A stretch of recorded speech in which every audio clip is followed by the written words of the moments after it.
한 해가 금방이죠? 네, 금방인 것 같아요.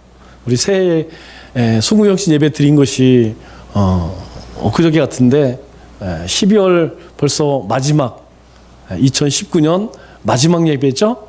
우리 주보를 보면 52호입니다. 52호 마지막 예배입니다. 우리가 한 해를 마무리하면서 그동안 12월 한 달 동안 우리가 한번 돌아볼 것이 무엇인가 생각해 보았죠. 우리가 서로 격려하자. 우리가 서로에게 힘을 좀 주자. 그리고 용서하고 또 어려운 이웃이 있다면 우리가 손을 펼쳐서 돕자. 그리고 하나님 앞에 충성하였는지 우리가 작은 것이지만 하나님이 나에게 맡겨주신 것 그거 우리가 얼마나 잘 감당했는가 한번 돌아보자. 마지막 여러분들과 한 해를 마무리하면서 나누고 싶은 것은 이 성령을 기쁘시게 하라라는 것이죠. 우리의 삶에 가장 중요한 것이 무엇입니까? 하나님이 우리를 만드신 목적대로 사는 것이 우리가 누릴 수 있는 가장 큰 행복이라고 성경은 말씀하고 있죠. 그것이 무엇이냐면 성령님을 기쁘시게 하는 삶이죠. 1979년 미국에서 슈퍼 옥수수라는 것을 만들었어요. 놀랍게도 한국 사람이 만들었습니다. 김순권이라고 하는 박사님이죠. 미국 일리노이 대학교, 하와이 대학 공동 연구를 했는데 벌써 40년 가까이 됐죠. 1979년이면 40년 전에 슈퍼 옥수수를 만들었는데 뭐 이 슈퍼 옥수수는 다른 게 아니에요. 일반 옥수수보다 일단 병에 강해. 그리고 열매를 많이 그리고 커. 그러니까 이 옥수수 농사를 짓는 사람들은 이 옥수수 농사를 치면 이전보다 2배, 3배, 많게는 5배, 6배의 수확을 거둘 수 있죠. 우리야 뭐 옥수수 많이 안 먹지만 이 옥수수가 굉장히 많이 쓰입니다. 그런데 이 슈퍼 옥수수가 개발되었을 때에 이것을 수용한 농가는 불과 2.5%밖에 안 된대요. 2.5%. 10명 중에 100명 중에 2명밖에 안 돼. 이 사람들을 뭐라고 이야기하면 혁명가라고 이야기합니다. 혁명가. 그 이듬해에 엄청난 수확을 거뒀겠죠. 이 2.5%의 사람들이. 그래서 야 우리도 이 슈퍼 옥수수를 심어야겠다 한 사람들이 13.5%밖에 안 돼요. 우리가 볼 때에는 다른 사람들이 이전보다 엄청난 수확을 했으니까 우리도 하자 했을 것 같은데 불과 13.5% 100명 중에 13명밖에 쫓아하지 않은 거예요. 이 사람들을 뭐라고 하면 조기 채택자들이라고 이야기합니다. 그리고 그 다음에 이제 아까 2.5%로 했으니까 한 100명에 15명이 그 이듬해는 뭐 더 많은 수확을 얻었겠죠. 그러니까 그 다음 해에는 3년째 되는 해에는 34%의 농가가 슈퍼 옥수수를 심었어요. 이 사람들을 뭐라고 이야기하냐? 조기 다수자라고 이야기합니다. 그리고 나서 대부분의 농가들이 다 이제 수용을 하죠. 34%에다가 이제 15%를 합하면 어떻게 됩니까? 거의 이제 절반 가까이 되죠. 이 사람들이 다 한 50% 정도 슈퍼 옥수수를 심는 것을 보고 따라한 사람들이 34% 정도 돼요. 이 사람들을 회의론자라고 얘기합니다. 회의론자. 그런데 마지막까지 끝까지 안 쫓아간 사람들이 16%나 돼요. 16%. 그러니까 100명 가운데에 16%는 남이야 뭐 수확을 많이 거두든 말든 나는 오로지 그냥 내가 이 재래종을 심겠다. 나는 수확하고 상관없어. 그냥 내 뜻대로 하겠다. 절대로 새로운 것을 받아들이지 않는 사람이 16%나 된대요. 굉장히 많은 그런 수죠. 어느 집단이나 이런 사람들이 있습니다. 이 사람들은요, 이제 이 새로운 슈퍼 옥수수를 구입하는 그 사람들이 언제 구입을 하느냐? 더 이상 저 종잣집에서 재래종을 팔지 않는 그날까지 아마 재래 농사를 짓는 거예요. 옛날 걸 짓는 거예요. 그래서 이런 말이 있습니다. 정말 변화를 원한다면 익숙한 것에서 떠나라. 그렇게 이야기를 해요. 우리가 보통 3년 정도 시간을 잡아요.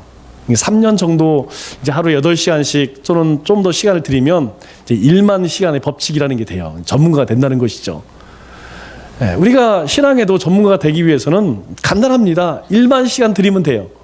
그러니까 우리가 예를 들어서 주일 낮 한 번 나오면 2시간, 1시간인가요? 1시간 예배를 드려서는 52시간이죠. 곱하기 1만 나누기 1만 시간 해보세요.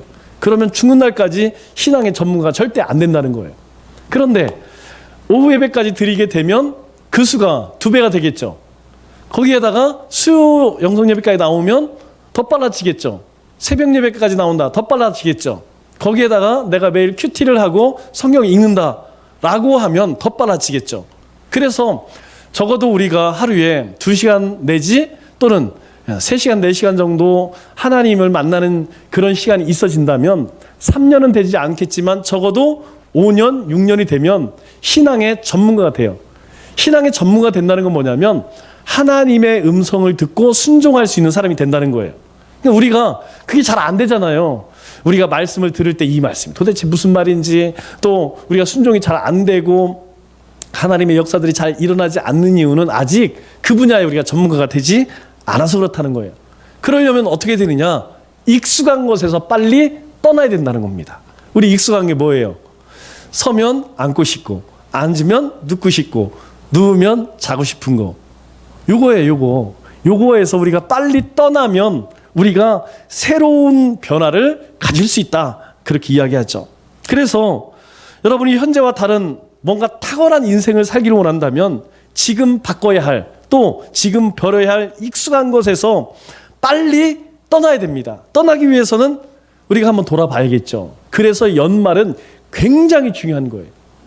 연말은 우리가 그동안 내가 한 해 동안 너무 나태했던 것들, 나이브했던 것들, 익숙했던 것들, 그것이 무엇인가 우리가 천천히 한번 생각해 보는 시간. 그래서 그것들을 한 번에 싹 모아서 야, 요것들은 빨리 버리고 내가 새로운 삶으로 나가야겠다. 그런 사람은 2020년이 적어도 2019년과 전혀 다른 인생을 살게 되는 것이죠. 게으른 것, 뜨뜻미지근한 것, 기도하지 않는 것, 말씀 보지 않는 것, 또 세상적인 것들, 하루에도 몇 번씩 내가 버려야 할 것이 무엇인가. 적어도 우리가 이제 오늘 29, 30, 30일 3일 동안은 그렇게 해야 돼요. 내가 그동안 익숙했던 그것이 무엇인가 열심히 생각을 해서 그것을 내가 하나씩 하나씩 빨리 떠나보내야겠다. 그거 움켜줘봐야 내 삶에 전혀 유익이 안 되는 것들이에요. 영적 거장 가운데에 게으른 사람 한 명도 없습니다. 성경에도 그렇고요, 우리 주변에도 그래요. 우리 주변 가운데에 부지런한 사람 치고 가난한 사람이 없습니다. 그러나 게으른 사람 치고 잘 사는 사람은 별로 없다는 거예요. 탁월한 인생을 사는 사람은 지금의 어리석음이 무엇인지, 내 삶의 어리석음, 내 삶에 내가 잘못하고 있는 것들, 그것들을 파악해서 내가 앞으로 미래를 어떻게 변화시킬 것인가, 그것을 고민하고 그것을 실행하는 사람이 바로 타고난 인생을 사는 것이죠. 신앙과 삶은 분리될 수 있을까요? 신앙과 삶은 분리될 수가 없습니다. 왜냐하면 믿음은 무엇으로 나타나느냐? 행함으로 나타나는 거예요. 믿음이라고 하는 것, 하나님이 우리에게 주신 신앙의 믿음은 반드시 실천으로 이어져야 한다는 것이죠. 우리가 받은 가장 큰 축복은 주님을 아는 것이에요. 주님을 만난 것입니다. 그것을 우리는 진리라고 이야기하죠. 우리는 예수님을 진리로 아는 우리의 이 믿음이 우리의 삶 가운데 바로 윤리적인 삶으로 증명되어져야 된다는 거예요. 그래서 삶이 아주 중요합니다. 우리의 삶으로 우리의 믿음이 증명되어지지 않으면 우리 가운데에 과연 예수님의 진리, 하나님의 진리를 아는가? 그것을 답할 수 없다는 거예요. 우리가 예수님이 누군가라는 것을 분명히 아는 사람은 반드시 삶을 통하여 바로 그 진리가 증명되어지는 거예요.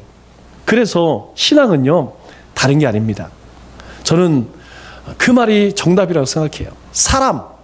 사람은 하나님이 처음 만드셨을 때 생명이 되었다라고 이야기하죠. 생명이 뭐예요? 하나님이 만드신 진흙에다가 하나님의 영을 부어 넣는 거예요. 사람은 뭐냐면 하나님께서 만드신 진흙에다가 하나님의 생명을 불어넣은 것, 그게 사람이에요. 그러면 그리스도인은 무엇이냐? 바로 우리의 삶에 하나님의 말씀을 담아내는 것. 저는 이것이 정확한 신앙인의 삶이라고 정의하고 싶어요. 그리스도인은 뭐냐면 우리의 삶을 통하여 하나님의 말씀을 담아내는 거예요. 그래서 슬픔이 있는 곳에 우리가 가면 그곳에 기쁨이 나타납니다.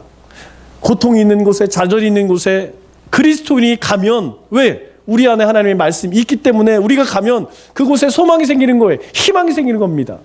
그리스도인은요, 어느 곳에 가든지 살아나는 역사가 일어나요. 그러면 그런 삶을 살기 위해서 어떻게 해야 하느냐? 이게 중요한 거 아니겠어요? 우리가 한 해를 마무리하면서 과연 우리 안에 있는 그 그리스도의 진리를 어떻게 우리의 삶에 담아낼 수 있을까? 그 첫 번째는 바로 진리와 선함을 담은 은혜로운 말을 할 수 있어야 한다라고 성경은 말씀하고 있어요. 우리 에베소서 4장 25절 말씀을 보면 이렇게 이야기합니다. 그런즉 거짓을 버리고 각각 이웃과 더불어 참된 것을 말하라. 이는 우리가 서로 지체가 됨이라. 첫 번째, 우리가 그러한 삶을 살기 위해서는, 우리의 삶에 하나님의 말씀을 담아내기 위해서는 첫 번째 무엇을 해야 되느냐? 거짓을 버리라라고 이야기해요. 거짓을 버리라. 거짓이 뭡니까? 거짓은요, 허구, 지어낸 것들을 거짓이라고 이야기해요. 그러니까 진짜가 아니라는 거야. 이것은 실체가 없어. 여러분, 왜 우리가 거짓말을 하지 말아야 되죠? 우리가 왜 거짓된 행동을 하지 말아야 되죠? 요한복음 8장 44절에 이렇게 이야기합니다. 너희는 너희 아비 마귀에게서 났으니 처음부터 살인자요. 그리고 그 거짓말쟁이요, 거짓의 아비가 되었느니라. 누가요? 사탄이요. 사탄이 거짓의 아비 됩니다. 아비. 그러면 우리가 거짓된 삶을 살고 거짓말을 밥 먹듯이 해. 그러면 우리 가운데 역사하는 영이 성령입니까? 이 거짓의 아비입니까? 거짓의 아비라는 것이죠. 그래서 오늘 본문에 뭐라고 이야기합니까? 25절에 거짓을 버리고 라고 이야기하는 거예요. 이 사탄이 우리 가운데의 역사는 두 가지 전략이 있습니다. 첫째는 거짓과 두 번째는 교만이라고 하는 거예요. 여러분, 이 거짓이라고 하는 것, 거짓을 행하는 자들을 한번 잘 보세요. 어떤 사람들이 거짓말을 잘하느냐? 우리가 요즘 우리나라를 이렇게 보면 거짓말을 밥 먹듯이 하는 사람들이 있어요. 뭐 조모 씨, 유모 씨, 뭐 이런 사람들 그냥 입만 벌리면 그냥 어떻게 그렇게, 아니 2, 3일 며칠 지나면 다 드러나는데 기자들 불러다가 막 나중에 알고 보니까 순 거짓말이에요. 그런데 그 사람보다 더 거짓말 잘하는 사람이 있어요. 누구냐면 저 북쪽에 있는 사람, 김모 씨라고 있는데 얘들은 그냥 숨는 거짓말이에요. 숨 쉬는 것도 거짓말이에요. 여러분, 우리가 흔히 요즘 얘기하잖아요. 감성팔이라고 얘기하잖아요. 막 사람의 감성을 자극하는 거짓말은 그냥 아주 얼마나 쉽게 이야기하는지 몰라요. 그렇게 해서 사람의 마음을 빼앗죠. 또 한 가지가 뭐냐면요, 성적으로 무지하게 성적으로 타락한 사람들이에요. 이 거짓의 영은요, 성적으로 타락하게 만들어요. 거짓말 하게 할 뿐만 아니라, 여러분 보세요. 뭐 미투 운동 일어나갖고 내가 보수 진영에서 한 명 나온 걸 못 봤어요. 다 어떤 사람이냐? 제가 좋아했던 사람들은 다 거기에 걸려 넘어졌더라고. 왜 그러느냐? 겉으로 볼 때는 굉장히 거룩하고 겉으로 볼 때는 정말 올고를 것 같지만 그 안에 어떤 영이 있느냐? 이 거짓의 아베 사탄에게 유혹되고 미혹되고 그 영이 그 삶 가운데 자리를 잡으면요, 그렇게 살 수밖에 없는 거예요. 사탄이 우리에게 가장 무서운 것이 무엇이냐면 지피지기를 못하게 합니다. 여러분, 이 지피지기는 성령의 역사예요. 지피지기가 뭡니까? 나를 알고 상대를 아는 것이죠. 나를 알고 내 저들을 아는 것, 내 수준을 아는 것, 내 분수를 아는 것, 내가 얼마나 연약한 존재고 내가 얼마나 악한 존재인 것을 알게 하는 것은 성령님이에요. 그래서 우리가 한 해를 돌아보면 어떤 마음이 듭니까? 아유, 나는 하나님 앞에 너무 잘했어, 이런 생각이 들어요. 하나님 참 송구합니다, 이런 생각이 들어요. 우리 자신을 알게 한다니까요, 성령님께서. 그런데 악한 영은요, 그걸 모르게 합니다. 그래서 사탄의 유혹에 욕심으로 반응하면 이게 아군인지 적군인지 하나님이 기뻐하는 일인지 악한 일인지 분별하지 못해요. 야고보 사도가 야고보서 1장 15절에 뭐라고 이야기합니까? 이렇게 이야기하죠. 욕심이 잉태한즉 죄를 낳고 죄가 장성한즉 사망을 낳느니라. 여러분, 우리의 죽음이 어디서 시작되냐면 욕심부터 시작된대요. 그런데 이 욕심은 누가 주는 겁니까? 거짓의 압이에요. 너 돈 많이 벌으면 행복할 거야. 아니라니까요. 사람은요, 하나님을 만나야 행복한 거예요. 하나님과 함께 동행할 때에 우리의 삶에 만족함을 얻는다니까요. 그런데 그 얘기는 하지 않고 내가 출세하면 행복할 거야. 내가 돈 많이 벌으면 행복할 거야. 내가 많은 사람들을 위해 군림하면 행복할 거야. 그렇게 속이는 거예요. 그 욕심을 쫓다가 결국 어떻게 합니까? 전부 지옥불에 들어가는 것이죠. 그래서 16절에는 우리 야고보서 1장 16절에 뭐라고 이야기합냐? 속지 말라, 속지 말라. 우리에게 말씀하는 게 뭐냐면 속지 말라는 거예요. 그것은 다 가짜라는 겁니다. 거짓이라는 거예요. 사탄의 미혹에 욕심으로 반응한 아담이 어떻게 했습니까? 하나님이 그렇게 말씀하셨죠. 내 뼈 중에 뼈요, 살 중에 살. 하와죠. 그런데 그 하와에게 아담이 무슨 일을 했느냐? 모든 죄를 다 정화시켰다니까요. 하나님 죄가요, 죄를 진 게 아니에요. 저는 전혀 선악과를 먹고 싶지 않았지만 하나님이 나에게 주신 저 여자가 꼬셔갖고 제가 먹었어요. 우리가 사탄에게 속으면요, 그렇게 되는 거예요. 또 가인은 어떻습니까? 이 사탄에게 속아서 동생 아벨을 죽였다니까요. 이 뒤에는 누가 있습니까? 바로 사탄이 있는 거예요. 교만 역시 마찬가지예요. 교만의 배후에 누굽니까? 사탄이죠. 사탄은요, 우리를 교만하게 만듭니다. 그래서 잠언 16장 18절 말씀을 보면 교만은 패망의 선봉이요 거만한 마음은 넘어짐의 앞잡이라. 교만이 뭡니까? 하나님 없이 나는 할 수 있어. 이게 교만이에요. 나는 하나님 없어도 잘 살 수 있어. 나는 하나님 없어도 내가 뜻하는 거 이룰 수 있어. 나는 하나님 없어도 다 내가 소원하는 내가 할 수 있어. 이게 교만이에요. 그런데 성경은요, 그 교만을 패망의 선봉이다. 그 거만한 마음은 넘어짐의 앞잡이다. 그렇게 말씀해요. 또 야고보서 4장 6절에는 뭐라고 이야기합니까? 하나님이 교만한 자를 물리치시고 겸손한 자에게는 은혜를 주신다. 우리는 하나님의 은혜를 받아야 하는 사람들인데, 사람은요, 하나님의 은혜를 받는 사람은 어떤 사람이냐면 겸손한 자라는 거예요. 겸손한 자는 어떻습니까? 하나님, 제가 죄인입니다. 다 제 탓입니다. 제가 하나님 말씀에 순종하지 못하였습니다. 이게 겸손 아니겠어요? 제가 날마다 하나님 앞에 살아갑니다. 이게 겸손이에요. 하나님이 주시는 힘으로 살아갑니다. 하나님이 힘 주셨기에 제가 할 수 있습니다. 이게 겸손이에요. 그런데 하나님 없어도 저는 다 할 수 있습니다. 이게 교만한 사람을 하나님 어떻게 하신다고요? 물리치신답니다. 아무리 하나님 앞으로 나와도 하나님은 교만한 자를 물리치신대요. 이사야에서는요, 그런 사람이 하나님께 아무리 기도한들 하나님이 들으시지 않는데요, 하나님이 길을 막으시고 얼굴을 돌리시겠다, 그렇게 말씀하고 있습니다. 그러면 우리가 어떻게 해야 할까요? 우리가 어떻게 하면 거짓을 버릴 수 있을까요? 우리 25절 중반절에 보니까 참된 것을 말하라, 그렇게 이야기합니다. 너희가 그 거짓된 것을 버리되 해야 할 것이 무엇이냐면 참된 것을 말하라는 거예요. 그럼 참된 것이 무엇입니까? 참된 것은 하나님의 말씀을 이야기하는 거예요. 너희가 하나님의 말씀을 이야기하라는 거예요. 이 말씀은 어디서 나옵니까? 여기서 나오는 것이 아니고 여기서 나오는 거예요. 우리가 어려움 가운데 있고 지친 자들에게 위로하고 격려하고 사랑을 베풀 때에 그 사랑은요, 내가 이 사람에게 사랑을 베풀면 얘가 나중에 나한테 갚을 거야. 그건 사랑이 아니에요. 격려가 아닙니다. 그거는요, 계산이고 그것은 악한 일이죠. 그러나 여기서 나오는 것, 하나님의 말씀은 가슴에서 나오는 거예요.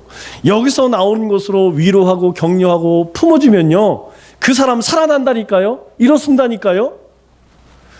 우리가 이 입에서 나오는 이 말이 참된 것이 어디서 나오는 거예요? 여기서 나오는 거 아니겠습니까? 우리의 가슴에서, 심령에서, 마음에서 나오는 것이라는 거예요. 왜 참된 것을 말해야 하느냐? 하반절에는 이렇게 이야기하죠. 서로 지체가 됨이라. 우리가 하나라는 것입니다. 우리가 그리스도 안에서 하나라는 거예요. 지금은 우리가 각각 우리의 삶에 있기 때문에 이 육신이 있어서 각각의 가정을 이루고 삶을 살지만, 우리가 조금 눈을 크게 열면 우리는 그리스도 안에서 다 하나라는 것이에요. 여러분, 저 밖에 있는 사람들 가운데에 하나님이 택한 자들 있는지 없는지 몰라요. 그렇기 때문에 우리가 그들 가운데 참된 것을 이야기하래요. 거짓된 걸 버리래요. 왜? 우리는 다 주님 안에서 지체가 되기 때문이라는 것이죠. 지체가 뭡니까?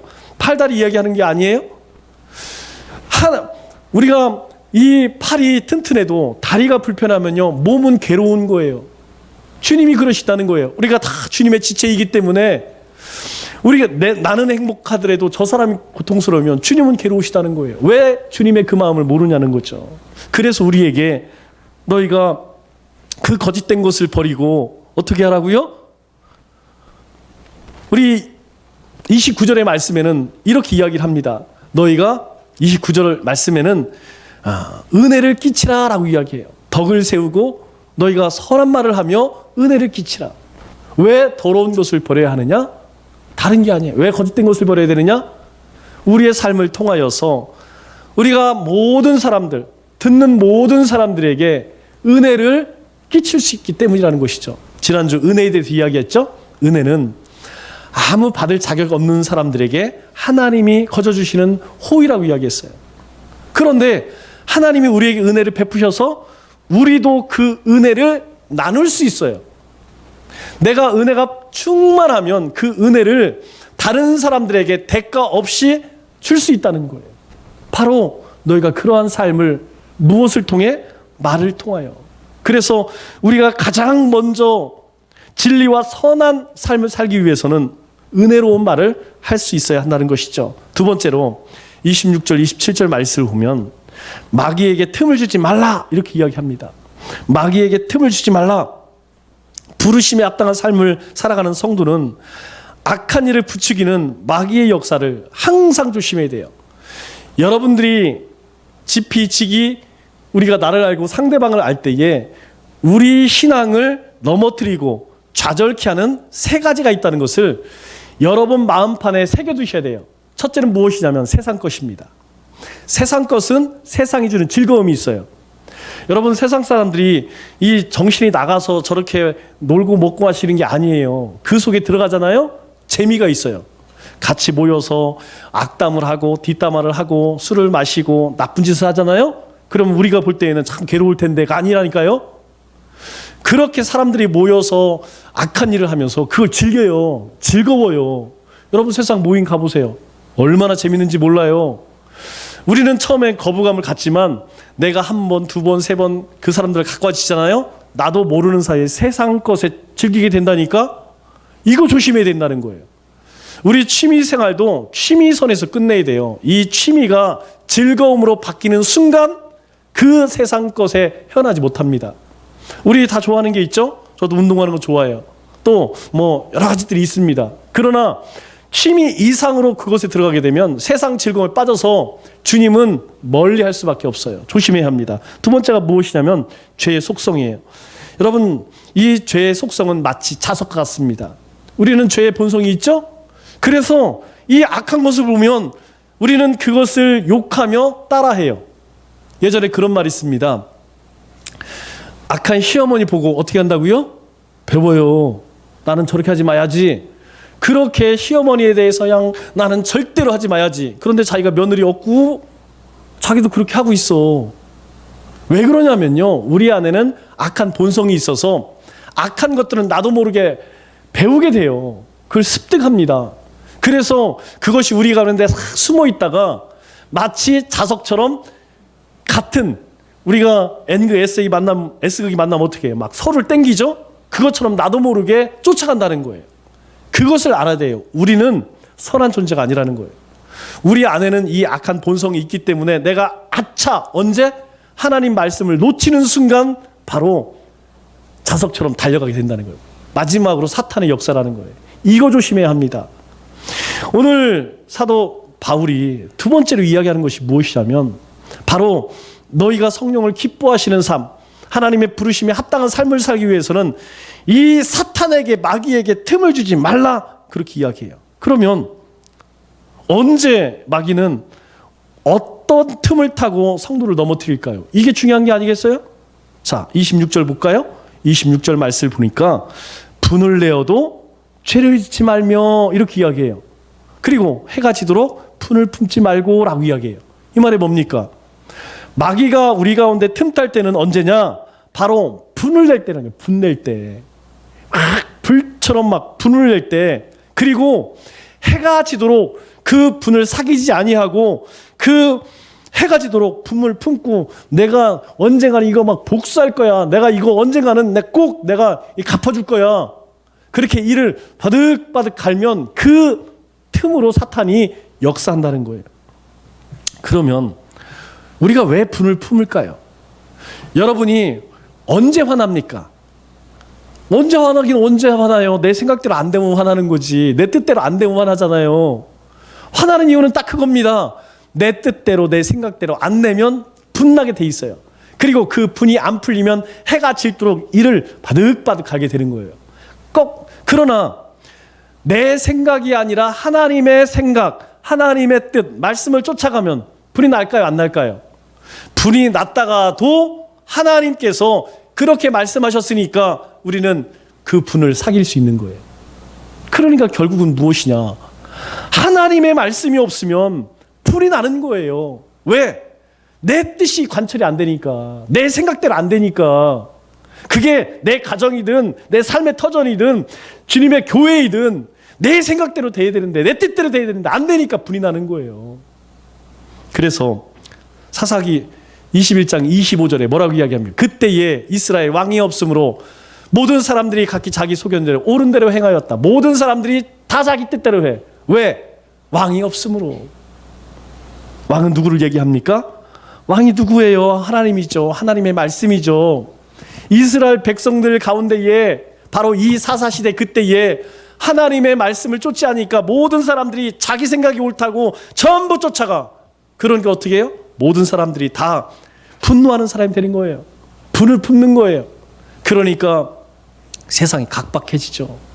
하나님 말씀이 없으니까 사람들이요 전부 화난 사람이 되는 거예요. 감당이 안 되는 거예요. 세상이 어지러워지는 거예요.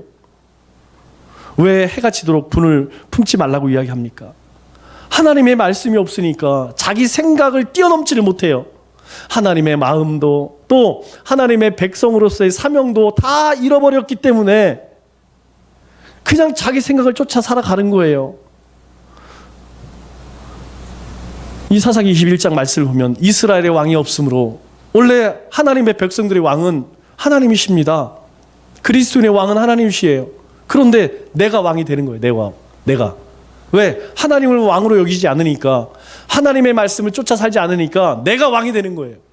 그래서 내 생각, 내 뜻이 이루어지지 않으면 그것을 참지 못하고 해가 지도록, 이 얘기는 뭐예요?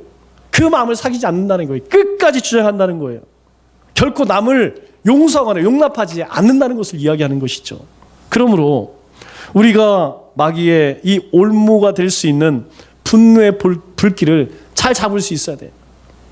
아무리 작을지라도 이 분노가 우리 마음 가운데 자리 잡으면 우리 자신에게 또 다른 사람들에게 엄청난 피해를 입힙니다. 우리는 우리 주변에서 우리가 뉴스를 통해서 얼마나 많이 봅니까? 엊그저께는 정말 제가 너무너무 가슴이 아파요. 초등학생 5학년짜리가 친구를 죽였대요. 여러분, 초등학생 아무리 애가 뭘 했든 간에 초등학생입니다. 초등학생. 여러분, 그 마음 가운데 도대체 어떤 분노가 있길래, 그래서 조사를 해보니까 어떤 분노냐면 친구가 자기를 무시했대요. 자기가 이야기하는데 친구가 그것을 비웃었대요. 그것을 참지 못하고 해가 지도록 그 분을 품고 그냥 내가 저놈 그러다가 견딜 수가 없어서 결국은 초등학생이 살인을 저질렀어요. 여러분, 성도는요 사람을 이용하는 사람이 아닙니다. 성도는요 다른 사람을 이롭게 하는 사람이에요.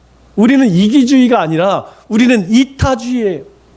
우리가 나를 분노케 하는 사람에 대해서 한 번만 더 생각한다면, 주님의 마음을 품고 그 사람을 생각한다면 우리는 그 사람을 용서할 수 있다는 거예요. 용납할 수 있다는 거예요. 문제는 무엇이냐면 하나님의 말씀이 없으니까 그냥 내 생각에 갇혀서 결국은 다른 사람까지 해하고 자기 자신도 죽이는 그런 악행을 저질 수밖에 없죠. 사도 바울이 28절에 한 가지 더 이야기합니다. 무엇을 이야기하면 도둑질하는 자는 다시 도둑질하지 말고. 이 말씀을 가만히 보니까 도둑질하는 사람이 있다는 거예요. 도둑질하는 사람은 다시 도둑질하지 말라. 이 얘기는 너희 가운데 도둑놈이 있다는 것이죠. 왜 도둑질합니까? 도둑질이 남의 것을 탐하여 취하는 것. 야, 저거 참 좋네. 그래서 허락도 안 받고 자기가 갖는 거예요. 그러면 왜 도둑질을 합니까? 이 도둑질하는 이유는 딱 하나죠. 갖고 싶은 거. 그렇죠. 내가 갖고 싶어. 그런데 문제는 나에게 그것을 가질 만한 능력이 안 돼. 그런데 갖고는 싶어. 그러니까 도둑질을 하는 것이죠. 그래서 그 이면에, 이 도둑질의 이면에는 뭐가 숨겨져 있냐면 게으름이라고 하는 나태함과 사탄의 유혹이 있다는 거예요. 자, 우리 가운데 갖고 싶은 것들이 엄청나게 많습니다. 그런데 우리는 그것을 취하지 않아요. 왜? 하나님의 말씀이 있기 때문에. 그죠? 우리 안에 하나님의 말씀이 있기 때문에 남 것을 취하는 것은 그것은 죄다라고 하는 하나님의 말씀이 살아있기 때문에 우린 취하지 않아요. 그러나 우리가 사단의 유혹을 받으면 하나님의 음성이 들려지지가 않아요. 이게 귀가 닫혀지고 눈이 가려져서 사단이요, 괜찮아. 다른 사람들 다 그런데 도둑질하는 사람들 보세요. 제 건 제 거고 남의 것도 제 거라니까요. 아무런 양심이 없습니다. 아니, 부자들이 그렇게 많이 가지고 있는데 내가 조금 나누어 갖는 게 뭐게 잘못이냐 이렇게 생각해요. 그래서 이 도둑놈들은 전과가 대부분 10범 이상이에요. 우리 장모님 아마 잘 아실 거예요. 강도는 뭐 다른 것들은 뭐 2번, 3번 이 정도 되는데 이 절도는요, 희한하게 보통 별이 몇 개냐? 10개 이상에 뭐 전과 20범, 30범은 막 수두룩합니다. 수두룩해요. 그리고 또 거기에 가면, 저 감옥에 가면 또 거기서 공부를 해요. 공부. 그래서 감옥을 학교라고 그래요. 학교 가서 거기서 또 새로운 기술을 배워서 어떻게 해요? 출소하면 또 하는 거야. 그래서요, 이 도둑질은 사탄의 유혹과 함께 그 안에 게으름은 죄인가 아닌가요? 성경에서 게으름은 죄라고 이야기해요. 오죽하면 일하지 않는 자는 먹지도 말라고 하겠어요. 그게 하나님 앞에 악한 것이기 때문에. 그런데 우리가 남의 것을 취하는 이 도둑질에는 두 가지의 유형이 있다는 거예요. 이게 중요한 겁니다. 첫째는 물질적인 것이죠. 눈에 보이는 것. 우리가 뭐 돈을 훔친다든가 은을 훔친다든가 아니면 차를 훔친다든가 뭐 집무서를 훔친다든가 이런 것들은 다 유형적인 거죠. 눈에 보이는 것들이죠. 그런데 우리는 이 눈에 보이는 것을 도둑질하는 것은 굉장한 죄라고 생각해서 이건 절대 하면 안 돼라고 생각해요. 그러나 더 무서운 것이 무엇이냐면 눈에 보이지 않는 무형적인 것도 있다는 거예요. 우리가 정말 조심해야 할 것은 이 물질적인 것, 유형적인 것이 아니고 눈에 보이지 않는 무형적이라는 것이에요. 그러면 눈에 보이지 않는 것을 훔친다는 건 뭐예요? 사람의 마음이죠. 여러분, 우리가 사랑하는 사람이 서로 결혼을 합니다. 결혼을 할 때에 우리가 외모를 보고 결혼을 하나요? 간혹 우리 박 여사 같은 분은 그렇게 하죠. 외모를 보고 결혼하기도 하죠. 그러나 대부분은 무엇을 보냐면 그 사람의 마음을 보는 거예요. 나를 사랑하는 그 마음을 보고 내가 저 사람에게 내 삶을 맡겨야겠다. 우리 사랑하자. 그래서 마음을 취하는 거 아니에요? 그래서 결혼하는 거잖아요. 그런데 허락하지 않는데 남의 마음을 빼앗는 것, 그건 역시 무엇이라고 이야기하느냐? 도둑질이라고 이야기하는 거예요. 그 이면에 뭐가 있느냐? 이게 중요한 것입니다. 왜 마음을 훔치는 것이 악한 것이냐? 여러분, 그 이면에는 뭐가 있냐면 내 욕망과 욕심을 채우기 위한 악함이 도사리고 있다는 거예요. 더 쉬운 말로 이야기하면 자기 사람 만들지 말라, 이 얘기하는 거예요. 자기 사람 만드는 이유는 뭘까요? 위기의 때에 나를 도와줘야지. 요즘에 뉴스를 보니까 그렇더라고요. 이 사람들이 얼마나 끈끈한 정이 있는지 같이 선거를 하고 같이 인권 변호사를 하고 같이 이렇게 했었다고 해서 너는 이번에 울산에 가서 시장해라, 너는 뭐 해라. 그렇게 왜 그렇습니까? 왜 그렇게 모이나요? 왜 몰려다니나요? 바로 다른 게 아니에요. 사람이 모이면 힘으로 작용하기 때문에, 지렛대로 작용하기 때문에 내 사람 만들어서 내가 어떤 일을 할 때에 그것을 사용하려고, 제가 20년 동안 사역하면서 세 교회를 다녔다고 그랬죠. 처음 사역한 곳에서 9년, 그리고 두 번째 사역에서 8년을 사역했습니다. 여러분, 부교육자가 이렇게 오래 있질 않아요. 대부분 교회에 부교육자를 오래 두지 않는 이유가 뭐냐면, 오래 두면 자기 사람을 만듭니다. 자기 사람을 만들게 되면 어떤 일이 생기냐면, 목사님이 올해에는 우리가 전도하자. 그러면 뒤에서는 전도를 왜 해? 이런 세력들이 생겨나요. 그래서 교회가 갈라집니다. 그러면 오래 있는 방법은 딱 하나예요. 자기 사람 만들지 않으면 되는 거예요. 뭐 세상에서는 자기 사람 만들어야지 힘이 될지 모르겠지만, 하나님 나라에서는 절대 금해할 것이 자기 사람 만드는 거예요. 하나님 사람 만들어야죠. 저도 여러분을 제 사람 만들 수 있어요. 제가 개인적으로 친해지고 개인적으로 밥 먹고 개인적으로 그러면 그 사람은 저에게 죽도록 충성하게 만들 수 있습니다. 저도 그렇게 할 수 있어요. 그런데 하지 않습니다. 왜?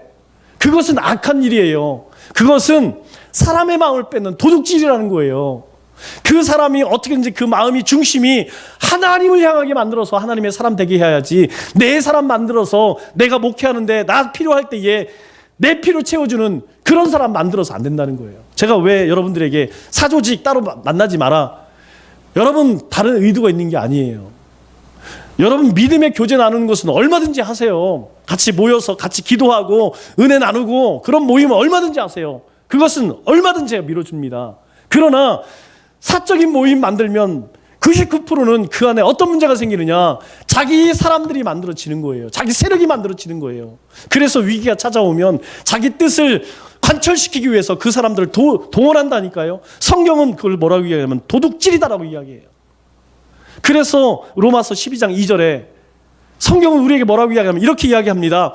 하나님의 선하시고 기뻐하시고 온전한 뜻이 무엇인지 분별하도록 하라. 분별력을 가져라, 그렇게 이야기합니다. 왜 그렇습니까? 하나님의 선하시고 기뻐하시고 온전한 뜻이 무엇인지 너희가 분별하기 위해서는 그 분별력을 가져야 된다는 거죠.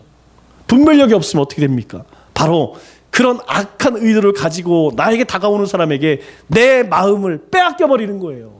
내 물질만 뺏기는 것이 아니라 내 마음을 빼앗겨 버리면 나도 모르는 사이에 불의의 병기가 될 수 있다는 거예요. 하나님의 영광을 가리우고 걸림돌이 된다는 거예요. 그래서 부름받은 합당한 삶을 살기 위해서 오늘 성경은 뭐라고 이야기합니까? 그렇게 이야기하죠. 오늘 성경 말씀을 보니까 성령을 근심하게 하지 말라. 다른 말로 이야기하면, 긍정형으로 얘기하면 뭡니까? 성령을 기쁘시게 하라는 거예요. 그렇기 때문에 너희가 성령을 기쁘시게 하는 삶을 살아라. 30절 말씀을 보니까 이렇게 이야기하죠. 너희가 성령을 거스린다, 또 성령을 근심하게 한다. 이 언어의 뜻이 무엇이냐면 반대한다, 거역한다, 저항한다. 여러분 듣기만 해도 어떤 느낌인지 금방 아시겠죠? 하나님의 말씀을 듣기는 들어요. 그런데 하나님의 말씀을 들으면 네 하나님 제가 그렇게 사겠습니다 라고 순종하는 것이 아니고, 하나님 왜 그렇게 해야 되는데요? 못하겠는데요? 하기 싫어요. 하나님의 말씀이 들려질 때에 그 하나님 말씀을 반대하고 거역하고 오히려 저항한다는 거예요. 그게 성령을 근심하는 것, 성령을 거스리는 것. 이전 성경에는 성령을 거스린다 그렇게 표현하고 있습니다. 또 우리 마가복음 3장 29절에 뭐라고 이야기합니까? 누구든지 성령을 모욕하는 자는, 이전 성경에는 성령을 회방하는 자는 이렇게 말씀하고 있어요. 여기 모독한다, 회방한다라고 하는 것은 조롱한다, 방해한다라는 뜻이에요. 성령이 우리 안에서 어떤 일을 할 때에 그 성령님이 일을 하지 못하도록 방해를 해요. 그리고 그 성령님을 조롱해요. 이 회방이라는 것이 무엇이냐면 남을 헐뜯고 비방하고 잘못되도록 어떻게 해요? 계속해서 그렇게 충동시키는 거예요. 왜 그렇게 하지 말아야 되느냐?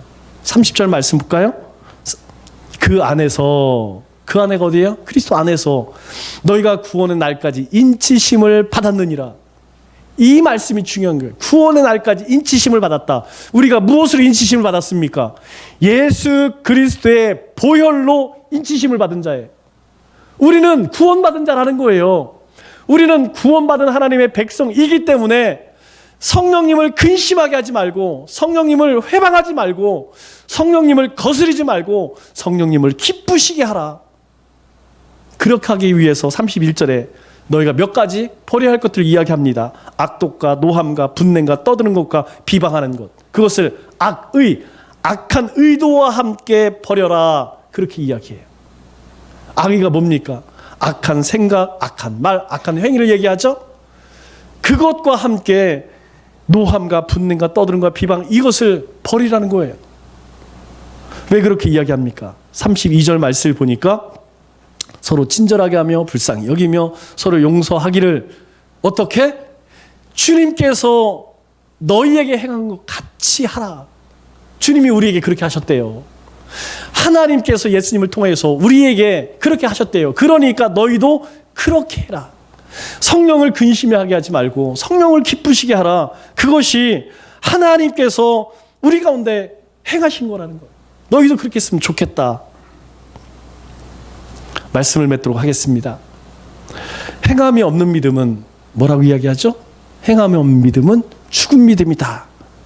우리의 믿음이 하나님을 향한 고백으로 머물러서는 안 됩니다. 신앙을 삶으로 증명하는 행함이 있는 신앙인이 되어야 한다는 것이죠. 우리가 한 해를 마무리하면서 새해에는 성령님을, 하나님을 근심케 하는 것이 아니라 하나님을, 성령님을 기쁘시게 하는 우리 믿음의 권속들 다 되시기를 주님의 이름으로 축원합니다.